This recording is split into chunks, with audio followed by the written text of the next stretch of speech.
Hello and welcome to Redcliff Quarter, here slap bang in the centre of Bristol. My name is Simon Swan and I work for Cotswold Archaeology. In this short little video clip I'm going to explain to you the archaeology that we've uncovered over the last 7 months. We're still in the process of doing our excavations here, so I'll take you inside in a second. I'll run through what we've found and what we're hoping to find over the next couple of months when we continue working here. So if you'd like to follow me, we'll go inside and I'll show you what we found. Thank you very much, follow me. Well, here we are inside the excavation area. As you can see behind me, we've got the guys beavering away down here, digging and recording walls. You might be able to see in the background the machines and the diggers working away.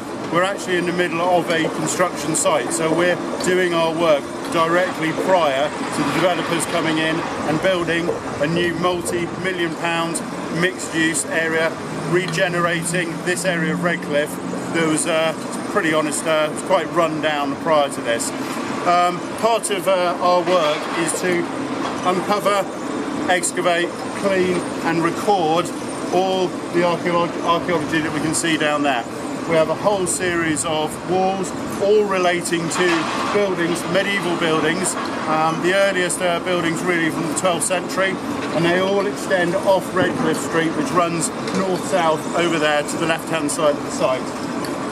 What we're actually doing down here is we're finding evidence of the early laying out of this area as a suburb that was developed all in one go, developed with drainage ditches and plots marked out, and then those plots were sold and developed over a number of years, hundreds of years to a certain extent. So what we find is we've got lots of different buildings with different phases, buildings being built, buildings going to abandonment, being knocked down, new buildings being built as well. We have here evidence of early industrial work, metalworking, ironworking, leather tanning, dyeing of cloth. We also have some really nice remains of high status medieval buildings, big stone wall buildings. Some would have had really nice tiled floors.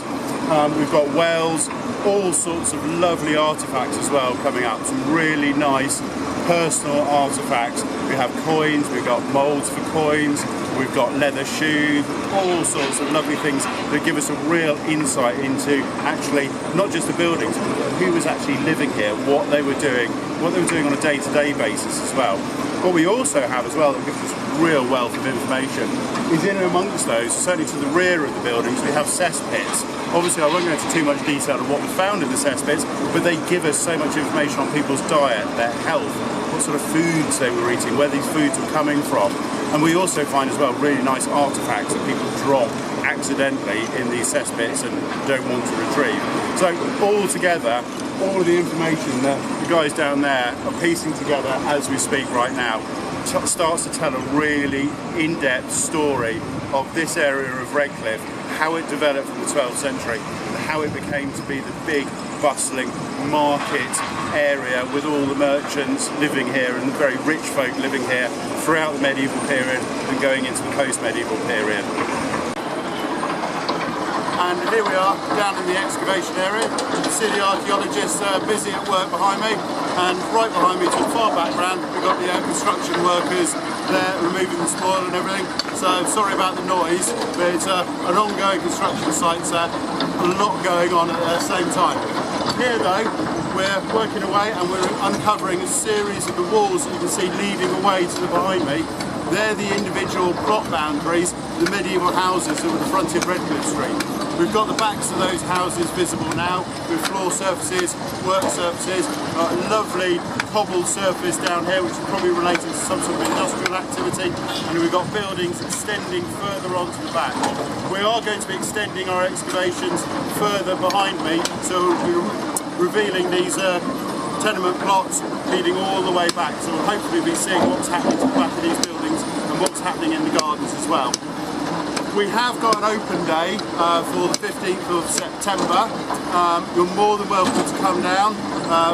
The archaeologists here can come and meet us, ask us any questions. We'll have some of the artefacts on display, so you can come down and see those, handle those, and we'll have loads more answers hopefully, because we've got another month before the open day, and these guys will be taking down these deposits and these walls and revealing the earlier structures and earlier deposits below. And hopefully we'll have more of a handle on how this area actually developed in the 13th century, 12th, 13th century, and how it evolved over the following centuries. So please come down on the 15th of September. We hope to see you then. Thank you very much, and see you in the next video, I hope. Cheers, bye for now.